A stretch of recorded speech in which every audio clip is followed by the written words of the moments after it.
Mesdames, Messieurs, bonjour et bienvenue dans ce nouveau numéro de votre émission Instant politique. Le tout premier d'ailleurs, après l'investiture du nouveau président de la République, Romuald Wardani.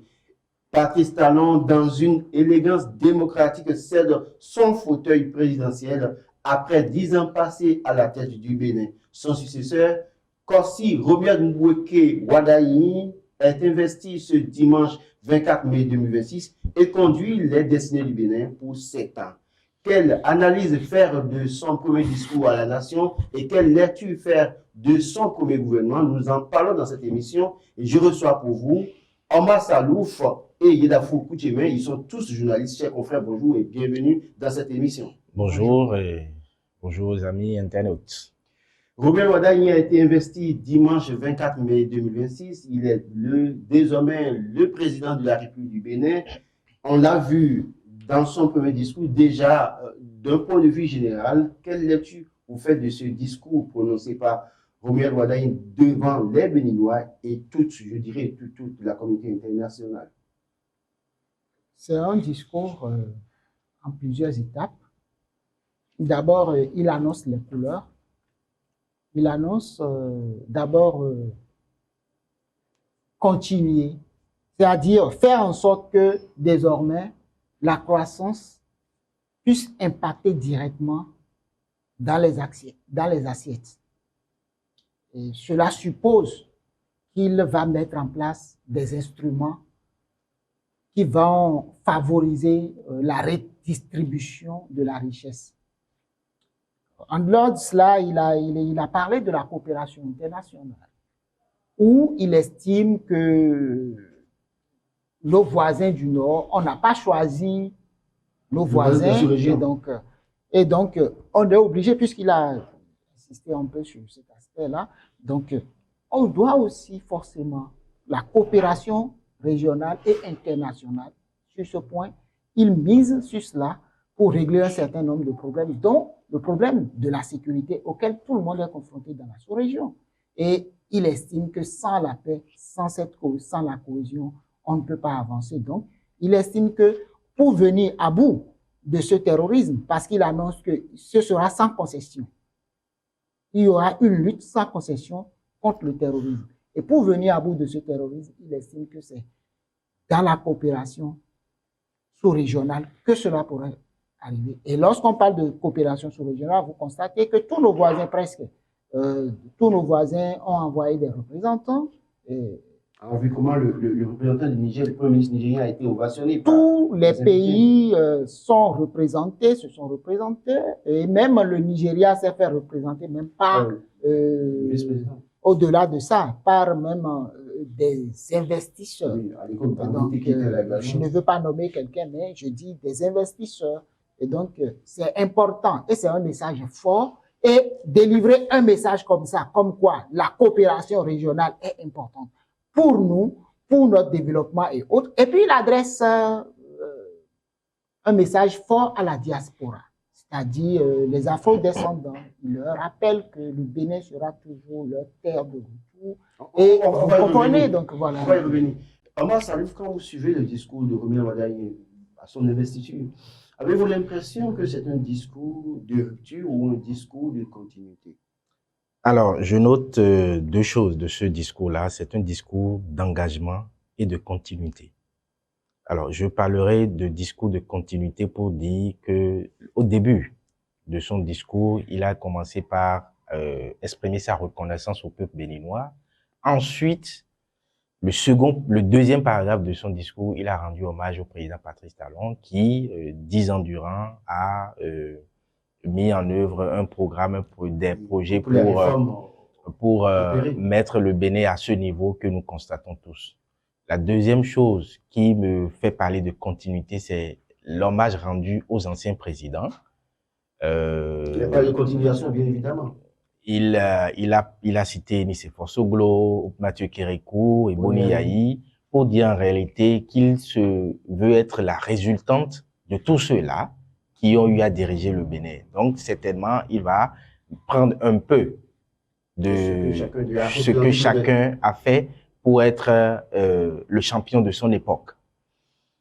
Discours d'engagement parce que comme tout discours politique de début de mandat, c'est qu'il s'est engagé sur des chantiers, le social, l'économie, les infrastructures, les Béninois de la diaspora, les afro-descendants et tout ce qui va avec tout programme d'action du gouvernement. Donc, il s'est engagé sur ces chantiers-là pour dire en réalité que il n'est pas prêt de baisser la garde, il n'est pas prêt de se détourner du chemin tracé, il est prêt, il s'est engagé à continuer à faire tout ce que les autres présidents ont toujours fait pour que le Bénin continue son petit bonhomme de chemin sur la voie du développement. Alors, Yeda Foukoutiémé, on a pu voir, Romuald Wardani, ministre des Finances, et on a pu voir, durant le premier mandat de Patrice Talon, il y avait cette affaire de serrage de compte de ceinture. Après, on a vu ce que ça a donné, mais on parlait de croissance du Bénin, et le Bénin se plaignait de ce que ça ne se ressentait pas dans le panier de la ménagère. On a vu Romuald Wardani, ex-ministre des Finances, le président de la République, promettre que oui, ça va se ressentir dans le plat des Béninois. Y a-t-il possibilité de croire en ce qu'il dit, ou bien alors considérer ce que dirait l'autre, les promesses politiques n'engagent que ceux qui y croient? D'abord, vous l'avez rappelé, hein, Romuald Wardani, c'est 10 ans de ministre de l'économie et des finances. Il connaît, c'est lui qui a conduit les réformes importantes en termes d'économie. Et une réforme, on ne ressent pas les effets du jour au lendemain. C'est à moyen terme, c'est à long terme. Donc, des réformes engagées depuis 2016 ou 2017 pour certains, Oui, pour être précis. Vous convenez avec moi que c'est le moment de commencer par ressentir les retombées. Et lorsqu'il dit ça va se ressentir dans le panier de la ménagère ou dans les familles, c'est d'abord, et il a dit, c'est-à-dire la jeunesse, il fera en sorte que la jeunesse puisse trouver de l'emploi dans son milieu.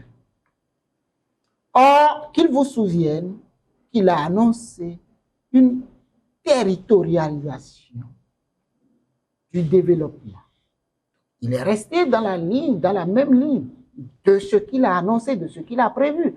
Et c'est la suite logique des réformes qui ont été mises. C'est-à-dire, c'est la suite logique, si vous voulez, je vous reprends le même mot, du serrage de ceinture. Lorsqu'on a mis en place des réformes et que les fruits sont prêts à être cueillis, c'est normal que on fasse en sorte maintenant que les gens puissent trouver facilement de l'emploi. Et là, vous convenez avec moi, avec cette volonté d'industrialisation, et cette volonté, d'abord, les réformes, on a remarqué qu'il y a eu une certaine facilitation pour investir au Bénin depuis un moment. Et or, lorsque les gens ont la facilité d'investir, c'est qu'ils ont la possibilité de créer des emplois. Et créer des emplois, c'est que les chômeurs qui ont du mal hier à manger, pas tout le monde, mais quand même, les chômeurs, beaucoup de chômeurs se verront recasés. Et il y aura donc des effets directs et des effets induits. Et donc, lorsqu'il le dit, c'est compte tenu des effets escomptés déjà des réformes conduites depuis 2017 jusqu'à nos jours. Et donc, les résultats sont pratiquement là. Et donc, c'est évident qu'il puisse, en toute confiance, dire, annoncer que cela se fera sentir.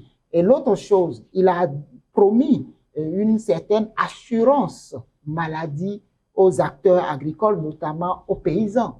Et c'est peut-être là qu'on ne perçoit pas très bien la dynamique parce que Arche, juste là, on ne perçoit pas encore très bien l'impact sur la population. Et maintenant qu'on annonce un tel programme, on se demande, mais ce sera greffé sur quoi? Est-ce que c'est l'extension de l'Arche? Et puis, bon, on se pose des questions. De toutes les façons, en ce qui concerne le social, c'est toujours à moyen terme, à long terme. Donc, merci. On va apprécier. Certains Béninois disent avoir tellement serré les ceintures qu'ils ont dû comment ça va dire, le fil de fer, c'est pas moi qui le dis. Voilà le nouveau président de la République promet. Y a-t-il des motifs d'espérer Omar Salouf quand on sait que, évidemment, ce gouvernement pendant 10 ans a été un gouvernement de réforme et celui qui a conduit ces réformes, le maître de mettre après Patrice Talon reste Romuald Wadani. Y a-t-il des motifs d'espérer? Oui, il y a forcément des motifs d'espérer parce que nous sommes une jeune république qui a fait l'option du développement. Ayant fait l'option du développement, on a certainement eu, avec le passé, à commettre des erreurs que nous sommes en train de corriger avec la décennie passée. La décennie passée qui nous aura permis de nous rendre compte que nous pouvions, avec un peu de sacrifice.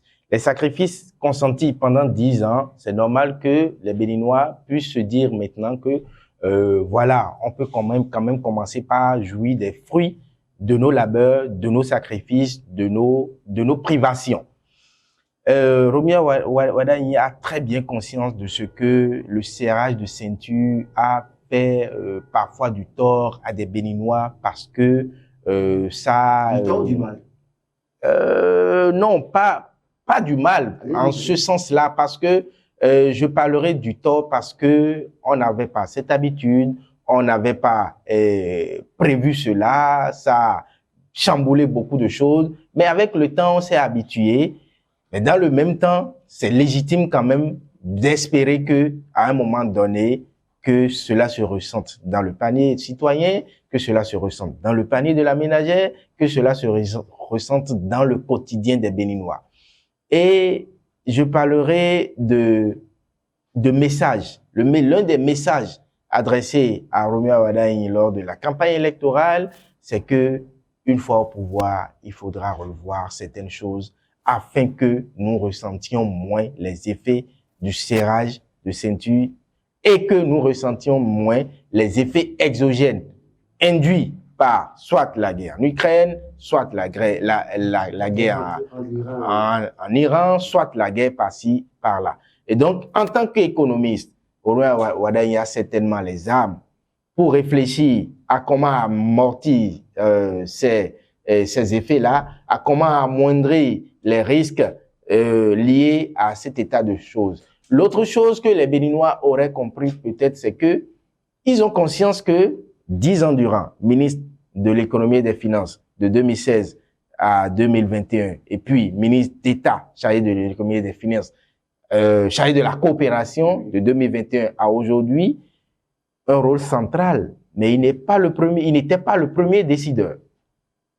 Il n'était que ministre sous un président qui avait un plan de gouvernement à exécuter. Et donc, passant de ministre à président, les Béninois espèrent que de cette posture de président-là, qu'il puisse agir autrement pour que dans le panier de la ménagère, pour que dans le plat citoyen, qu'on puisse ressentir cette croissance. On a pu voir les plaintes des producteurs, vous l'avez si bien rappelé tout à l'heure, les producteurs qui estiment que leurs produits sont vendus à vil prix et que ça ne leur permettait pas de faire de profit. Aujourd'hui, le candidat, en tout cas, avant d'être élu président, avait fait des promesses à l'endroit des producteurs. On l'a vu réitérer cette promesse dans son discours d'investiture hier.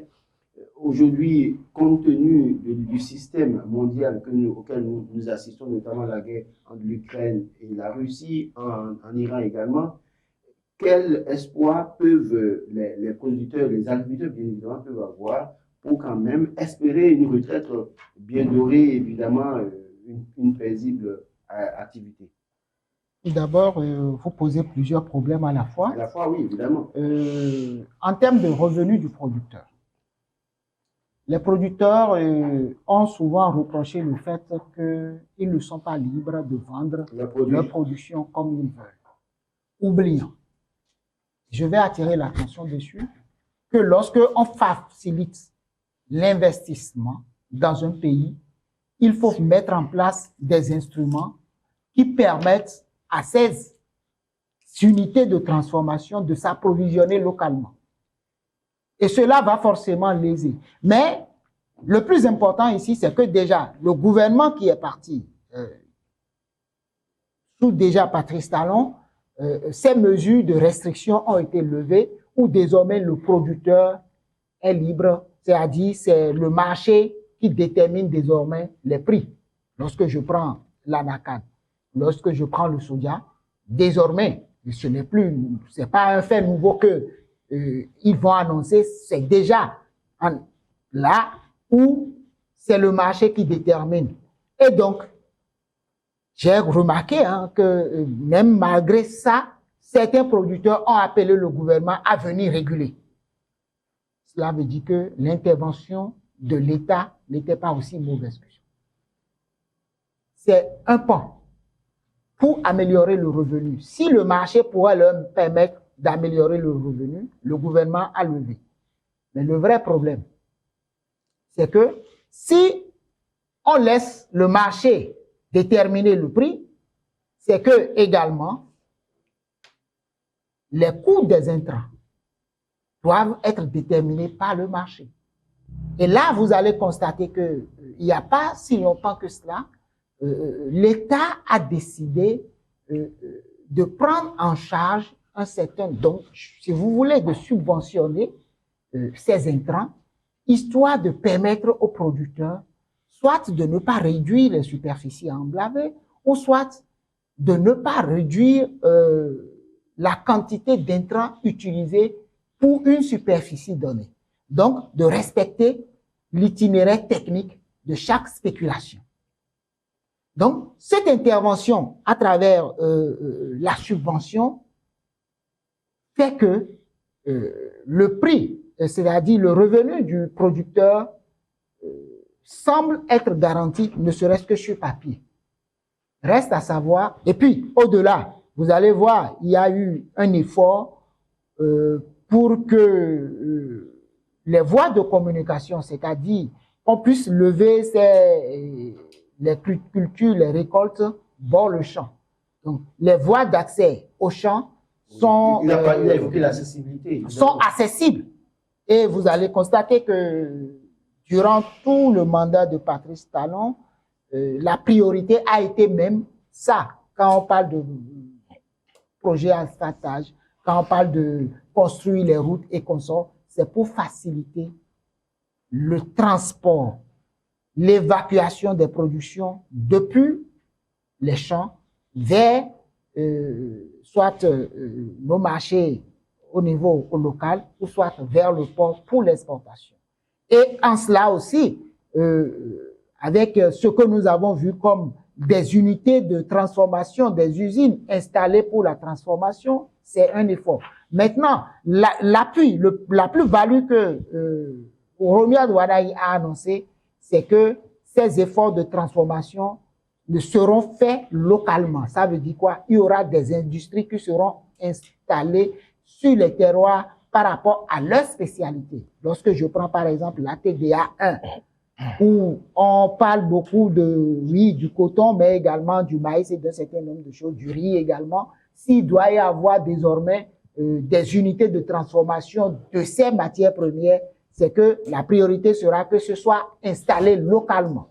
Et donc, ça permet, ça réduit non seulement le coût du transport, mais également ça favorise, ça permet, ça rassure d'abord le producteur qui peut se permettre maintenant de dire, ben, je peux augmenter ma superficie d'emblavure.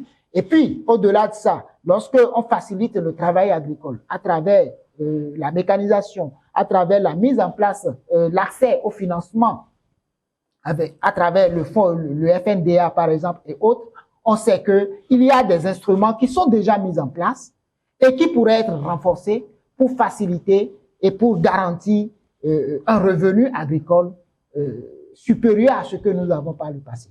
Alors, on a vu Romiad Wadaï, on sait que ces dernières années, ce n'était pas la bonne ambiance entre le Bénin et le Burkina Faso, le Niger et le Mali, avec cette question du AES, ces pays qui ont quitté la CEDEAO, et avec cette question du terrorisme où les uns passent le temps à accuser ou à condamner le Bénin. On a pu voir le candidat, et en tout cas le président investi, se prononcer sur cette question en s'adressant aux pays voisins. Il disait à nos pays voisins, avec nos pays voisins, nous mettons un accent particulier sur l'approfondissement de la coopération régionale le Bénin continuera d'agir pour la stabilité, le dialogue et le respect.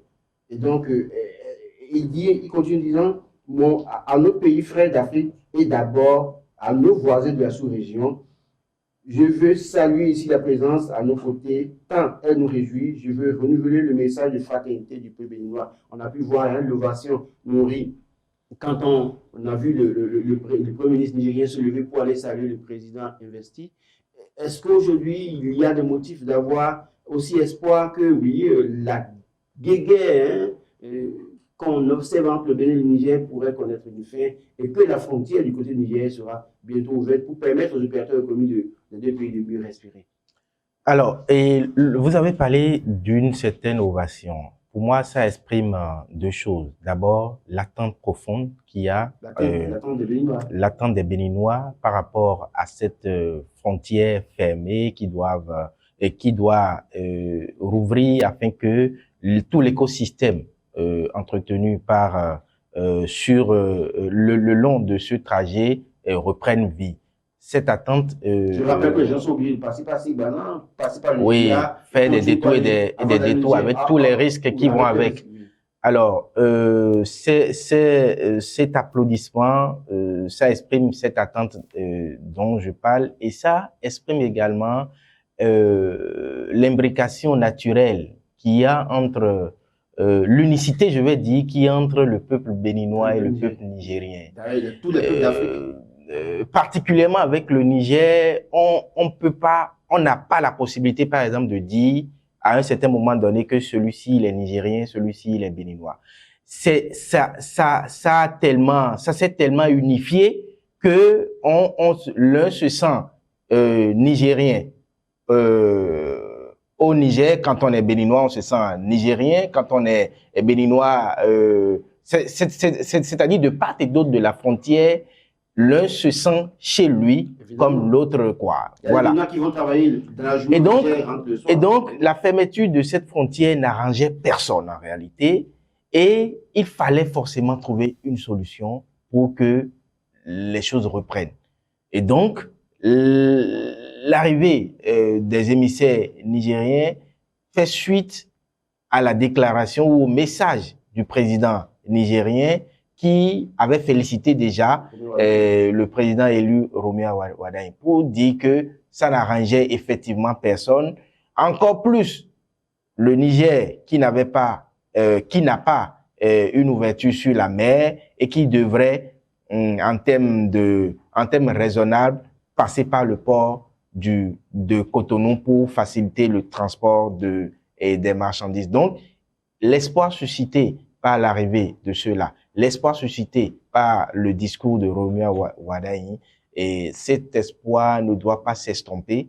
Le président Romeo Wardani doit travailler pour que tout ce qui a été des problèmes par rapport à cette fermeture de frontières soit levé, que les barricades sur le pont entre le Bénin et le Niger soient levées et que les choses reprennent vie. Le peuple béninois a espoir que dans les prochains jours, ce problème sera réglé. Le peuple nigérien également a cet espoir que dans les prochains jours, le trafic va se régulariser et que même si ils ont l'habitude d'aller par le port du Togo, ça ne les arrangeait pas en réalité parce que c'est des détours sur des détours, c'est des facturation sur facturation par rapport aux transporteurs. Et donc, le port naturel du Niger, c'est le port de Cotonou. Et je crois que comme le dirait l'autre, hein, le port de Cotonou et le port du Niger. Alors, Yeda Foukoutiémé, quand on regarde la réaction du côté du Niger après l'élection de Korsi Lubweke Romeo Wardani, est-ce qu'on peut être tenté de dire que c'est la tête du parti Salon qui ne plaisait pas à Tiani et que, évidemment, puisque Wardani est là maintenant, il estime que, évidemment, celui qui était son ennemi juré n'est plus là, il peut continuer maintenant à travailler avec le Bénin. Mais dans le discours, on sentait cela. On ne va pas se le cacher. Dans le discours, il avait dit que tant que Patrice Talon sera là, il n'y aura pas d'ouverture. Donc, c'était clair que c'est ça d'abord.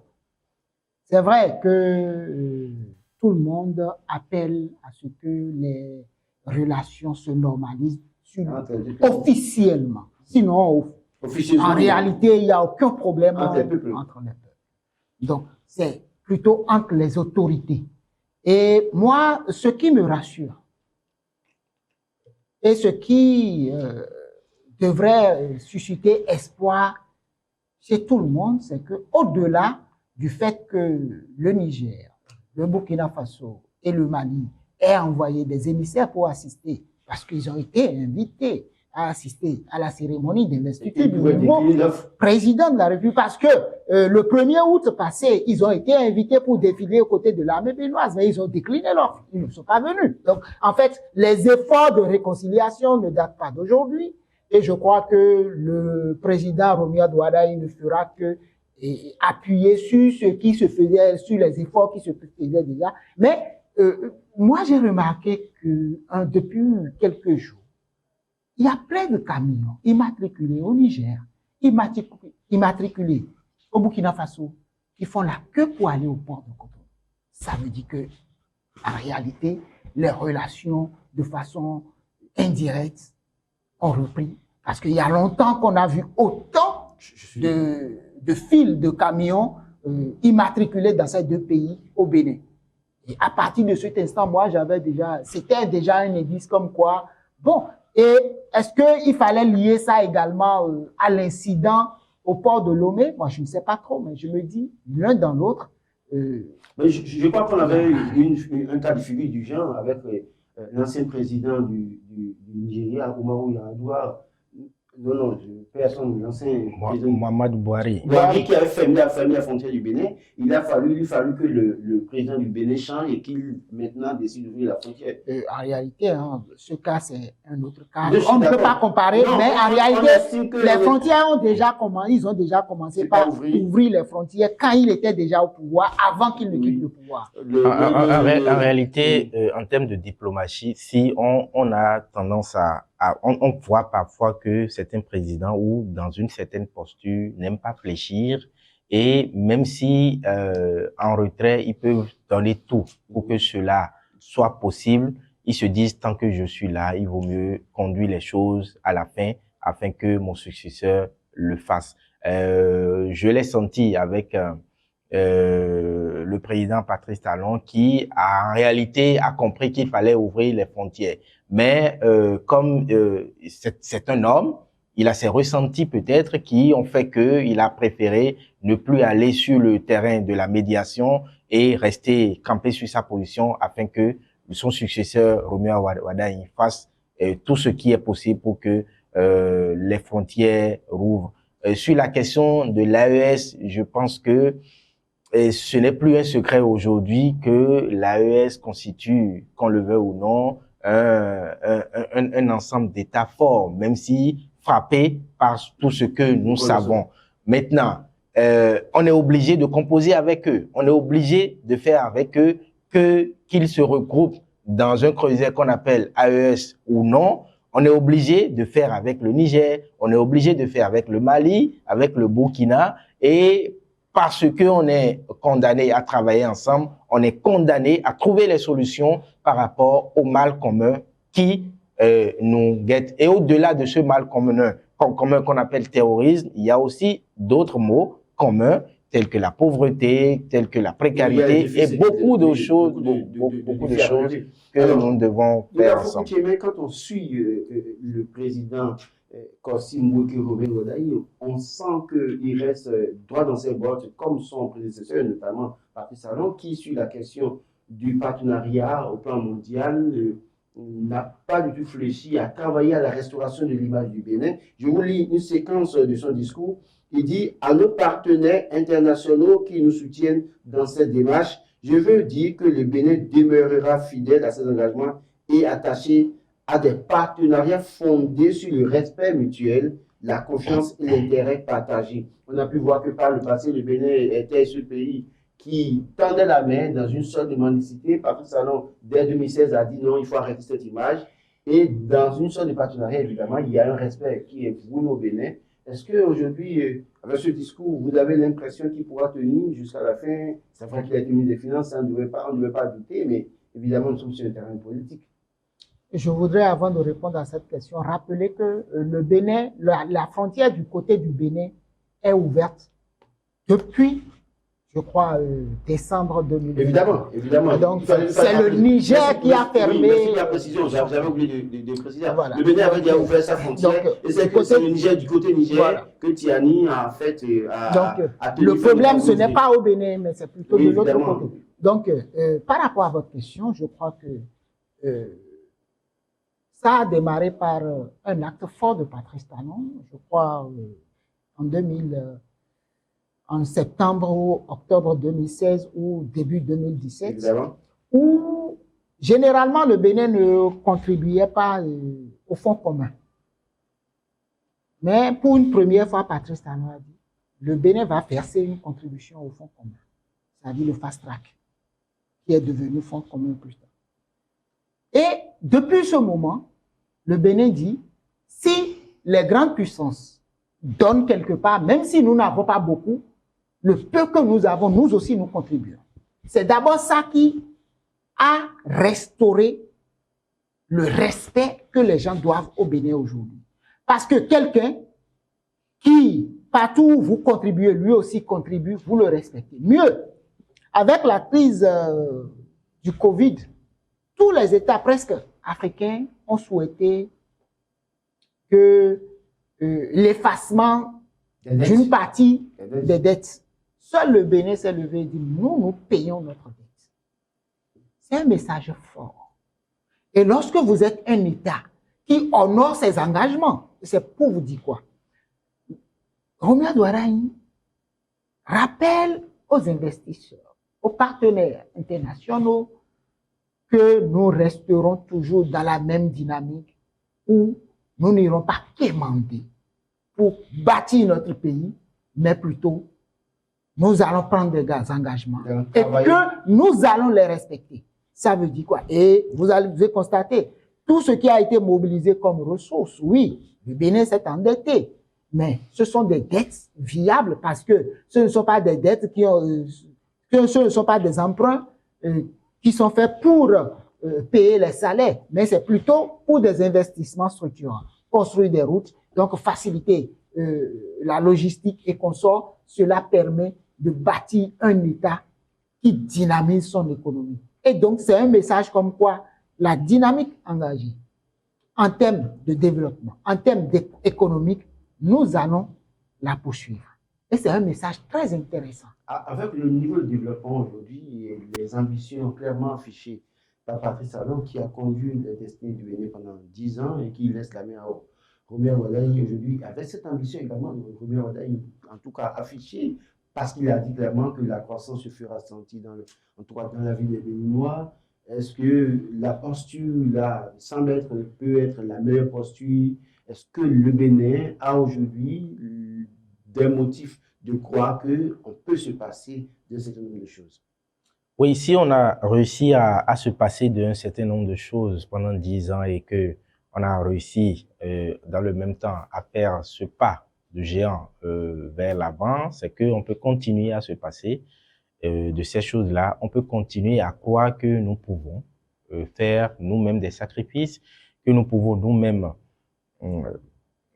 agir de sorte à obéir à nos ambitions, à obéir à nos plans d'action et à obéir à notre vision de mettre le Bénin sur les rails du développement. Romeo Wardani ne va quand même pas plomber tous les sacrifices faits durant 10 ans et il ne va quand même pas prendre le contre-pied des engagements pris avec le président Patrice Talon 10 ans durant, des engagements, une fois mis en œuvre, ont permis à ce que nous ayons ces bons qualitatifs, que nous ayons ces avancées en termes d'infrastructures, en termes d'économie, en termes de croissance et tout ce qui va avec. Romeo Wardani a cette obligation, à ce défi-là, de maintenir la dragée haute, de maintenir la tendance, de continuer à dire aux Béninois que nous pouvons. De continuer non seulement à faire rêver les Béninois, mais de continuer à faire croire aux Béninois qu'il n'y a que le travail, il n'y a que les sacrifices qui vont nous permettre d'avancer. Et il faut quand même rappeler que quand on dit que nous avons serré la ceinture 10 ans durant et que nous allons maintenant profiter des fruits de nos labeurs, ce n'est pas un appel au relâchement.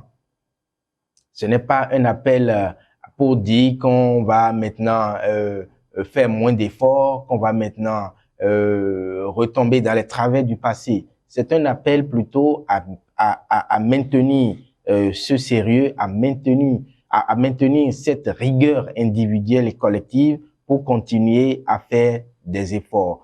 Il faut rappeler que les États, les pays qui ont fait des progrès avant nous, des pays que nous prenons comme modèle, n'ont pas arrêté de faire des efforts. Ils ont toujours continué à faire des efforts, seulement que ils ont commencé à jouir des fruits de leur labeur tout en continuant à faire des efforts. Donc, Roméo Wardani doit rester dans cette dynamique, doit continuer à montrer le visage sérieux que nous avons, que les autres ont désormais du Bénin, restaurer à l'international. À l'international, et que nous-mêmes, en tant que citoyens, nous continuons à rester dans cette dynamique-là. Le Bénin n'est plus un pays mendiant, mais un pays qui crée la richesse, et en tout cas qui travaille, qui se développe. Évidemment, on a pu constater pendant 10 ans. Je crois que la dynamique ne doit pas être écourtée de la plus. En tout cas, on peut garder espoir. Le premier gouvernement de Roméo Wardani est connu. On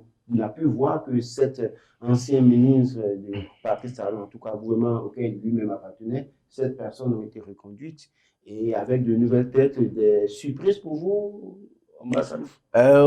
Oui, un gouvernement, surtout un premier, a toujours des surprises. Il y a des noms qu'on n'avait pas l'habitude de voir. Je reviens vers vous. Ouais. Des surprises pour vous pour ce premier gouvernement? Non, pas du tout. Vous connaissiez tout, donc vous étiez dans le secret de Dieu, vous aviez tous les noms.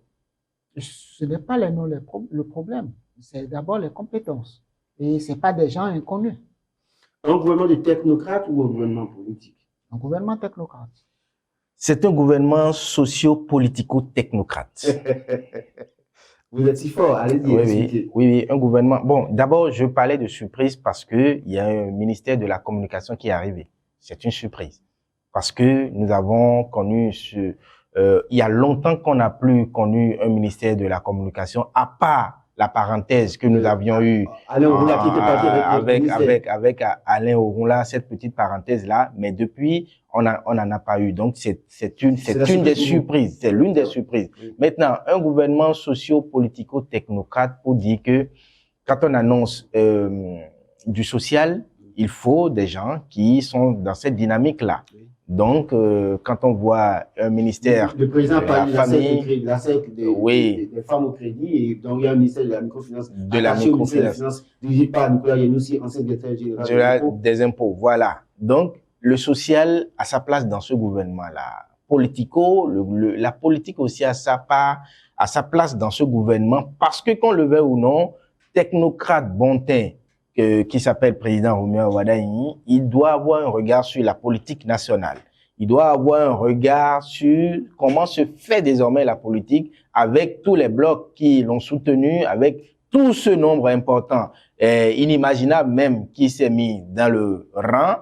Il doit pouvoir trier le bon grain de livret parce que c'est 7 ans de gouvernement, de gouvernance.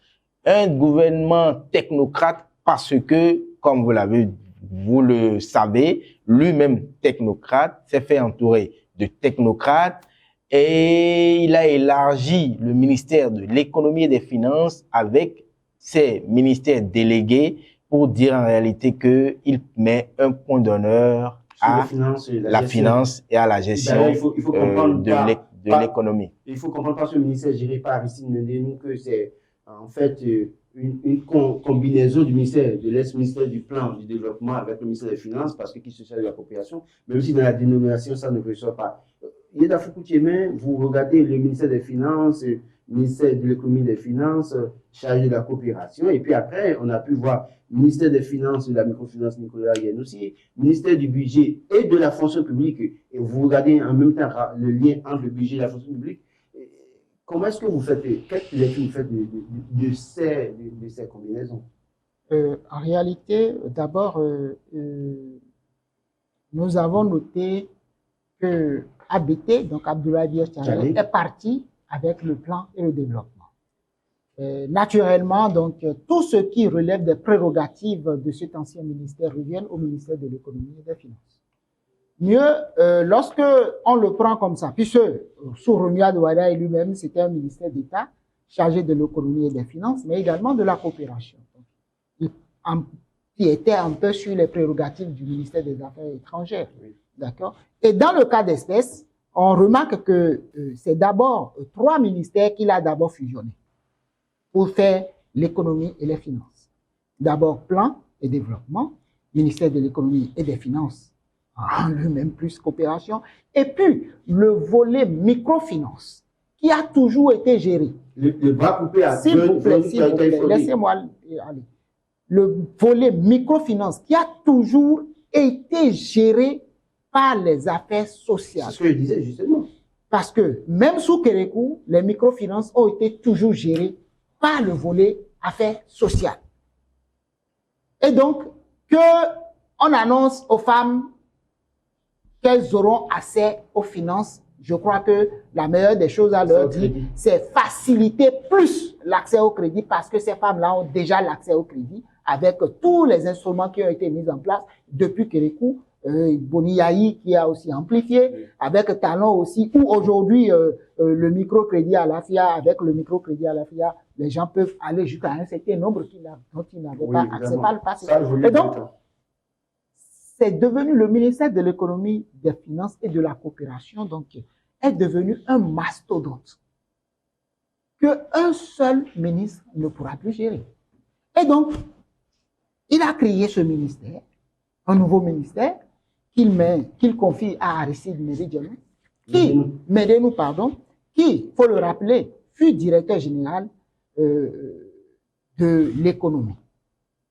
Depuis, je crois, depuis Yahi Boni, il était là, il a fait quand même près de 12 ans ou 13 ans à ce poste-là, en tant que DGE. Avant, c'était DGAE, et puis après, c'est devenu DGE. Direction générale des affaires économiques. Voilà. Et après, ils ont enlevé les affaires, et puis c'est devenu économique. Donc, après cela, il y a un ministère chargé de la mobilisation des ressources. Oui. Ça veut dire quoi? C'est ce ministère, a priori, qui se charge de la douane, des impôts et autres.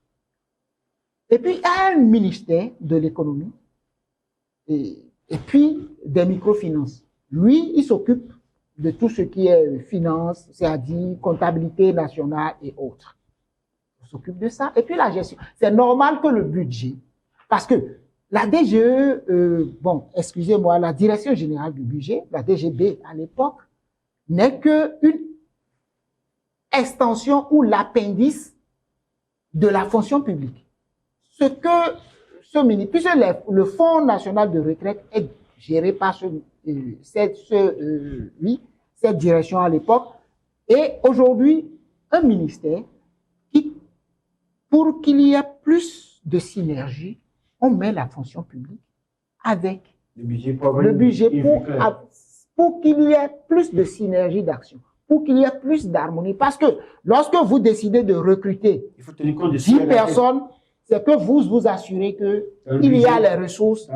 Et donc, désormais, ce ne sera plus un ministère, l'un pour gérer la paye, l'autre pour gérer le personnel. Donc, ça facilite. Ça rend moins lourd le travail.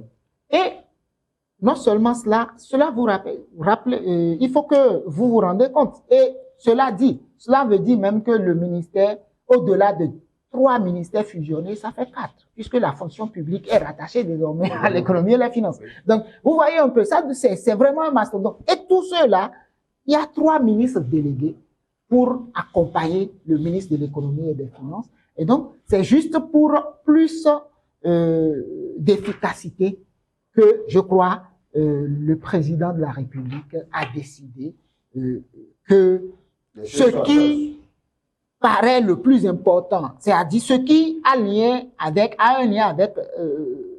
le fonctionnement de l'État, soit coordonné dans un même ministère, sous le ministère de l'économie.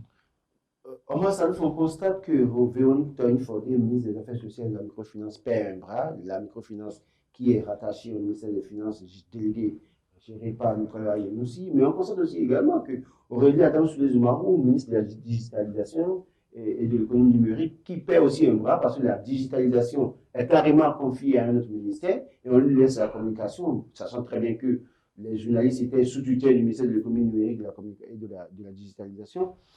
Comment est-ce que vous appréciez ce état de choses?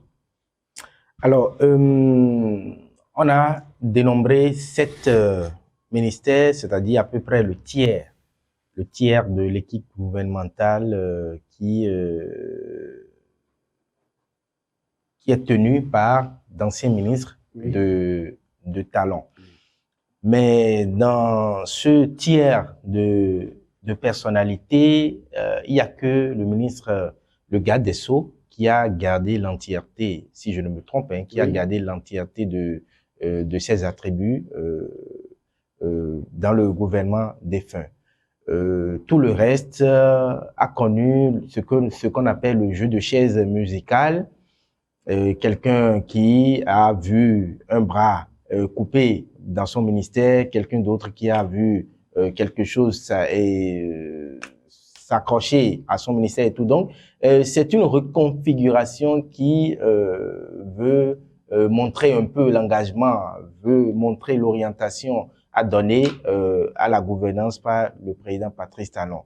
Je crois que c'est déjà heureux de constater que cette réorganisation a eu lieu, pas pour marquer la rupture, mais pour montrer que le nouveau président a ses objectifs, a son plan. Comment comprendre que Romuald Wardani, en quelques mots, ministre d'État, ministre de l'économie et des finances, qui était ministre de Patrice Talon, qui succède à Patrice Talon, mais change certaines dénominations et réoriente les choses? Oui, c'est ce que j'ai commencé par dire. C'est lui, le chef de l'équipe. C'est lui qui a la vision, c'est lui qui donne l'orientation, c'est lui qui sait là où il va, et c'est au ministre là de l'accompagner dans cette vision-là. Quand on regarde les ministres, il y a quand même une dénomination, les dénominations de ministères qui peut-être certainement amènent les Béninois à réfléchir depuis hier. Ministre Benoît Dato, ministre des Sports et de l'engagement civique. Qu'est-ce que vous comprenez par engagement civique? Ce n'est pas nouveau. À quoi nous devons nous attendre les prochains jours en termes d'engagement civique? Ce n'est pas nouveau. On a vu ça sous Yahi Boni. Oui, ce n'est pas nouveau pour vous, mais peut-être c'est nouveau pour certains Béninois. Et donc, ici, pour nous, peut-être d'essayer de commencer par comprendre les expliquer ça aux Béninois. Oui, mais ce n'est pas nouveau parce qu'on a déjà vu ça sous Yahi Boni. Ou l'engagement civique, c'est quoi? Vous savez, le Bénin a un problème. Il ne faut pas se cacher de le dire. C'est l'éducation civique. Et nous n'avons pas... Avant la période de la démocratie, dès que vous êtes nouveau bachelier, vous avez l'obligation d'aller faire le service militaire. Désormais, il n'y a plus ça. Après le bac, vous continuez. On a constaté qu'il y a eu l'engagement civique, le respect des institutions, c'est-à-dire même l'engagement auprès des communautés. Le patriotisme, ça manque. Au-delà du patriotisme.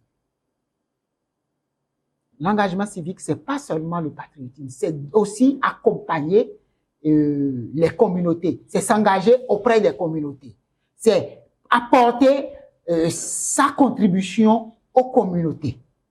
C'est le volontariat, c'est un peu comme les volontaires de la paix des États-Unis, par exemple. Il y a un certain nombre d'instruments d'engagement civique qui sont en place et qui ont toujours été gérés par ce ministère, un volet par ce ministère et un autre volet par l'ANPE. Et donc, désormais, on voit que le pilotage voudrait que un seul ministère y ait une clarification du pilotage au niveau du volet engagement civique, c'est-à-dire le volontariat, tout ce qui concerne l'éducation. Bon, il y a un certain nombre pour preuve. Rapidement, aucun membre de l'opposition, en tout cas de l'opposition qui est rentré dans le rang ou bien opposition qui soit déclarée, qui désormais de la mouvance, on a pu voir personne dans le gouvernement, surprise. Non, pas surprise. Un peu de mots. Oui, un peu de C'est pas mots. surprise pour vous. Ce n'est pas un gouvernement Surprise d'union pour vous nationale. De ne voir personne de l'opposition quand on prend C'est leur présence qui devrait être une surprise. qui devait être une surprise. Une nouvelle ère donc pour le Bénin. Robert Wadaini conduit les destinées du Bénin pour 7 ans de 2026 à 2033. Les Béninois devront apprendre à supporter ou à accepter sa vision, ses orientations. L'heure n'est plus au débat politique mais au travail, que tout le monde se consacre au développement du Bénin. Mesdames, Messieurs, merci de nous avoir suivis. On se donne rendez-vous une autre fois pour un nouveau numéro.